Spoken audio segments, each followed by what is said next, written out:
நாம் இறந்து போனதுக்கு பிறகும் நமக்கு நன்மைகள் கிடைக்கணுமா? என்ன செய்யணும்? இதே மாதிரி டவுட்டு நமக்கு மட்டும் இல்லை, அப்போவே கண்மணி நாயகம் ஸல்லல்லாஹு அலைஹி வஸல்லம் அவர்களுடைய தோழர்களுக்கும் வந்திருக்கு.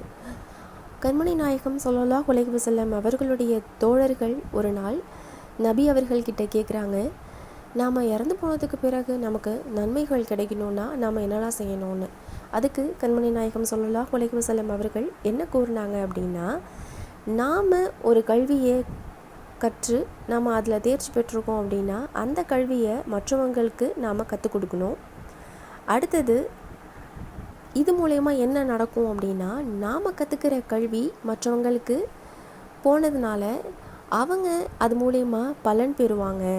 அப்போது எஜுகேஷன்ஸ் மற்றவங்களுக்கு கொடுக்கறது மூலயமா நாம் இறந்து போனதுக்கு பிறகும் நன்மைகளை பெற்றுக்கொள்ள முடியும்.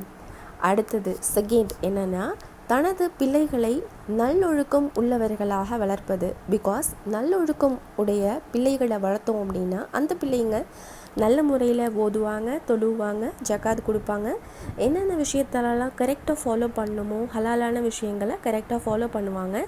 நமக்காக நாம் இறந்து போனதுக்கு பிறகும் அவங்களுடைய துவா நமக்காக இருக்கும். ஸோ அது மூலயமா நமக்கு நன்மை கிடைச்சிக்கிட்டே இருக்கும். இதில் மட்டும் ஸ்டாப் ஆகிடாது. அந்த பிள்ளைங்க கல்யாணம் ஆகி அவங்களுக்கு குழந்தை பிறக்கும் பொழுதும் அப்படி அடுத்தடுத்து வரக்கூடிய சந்ததிகள் எல்லாருமே துவா செய்வாங்க. ஸோ அது கண்டினியூ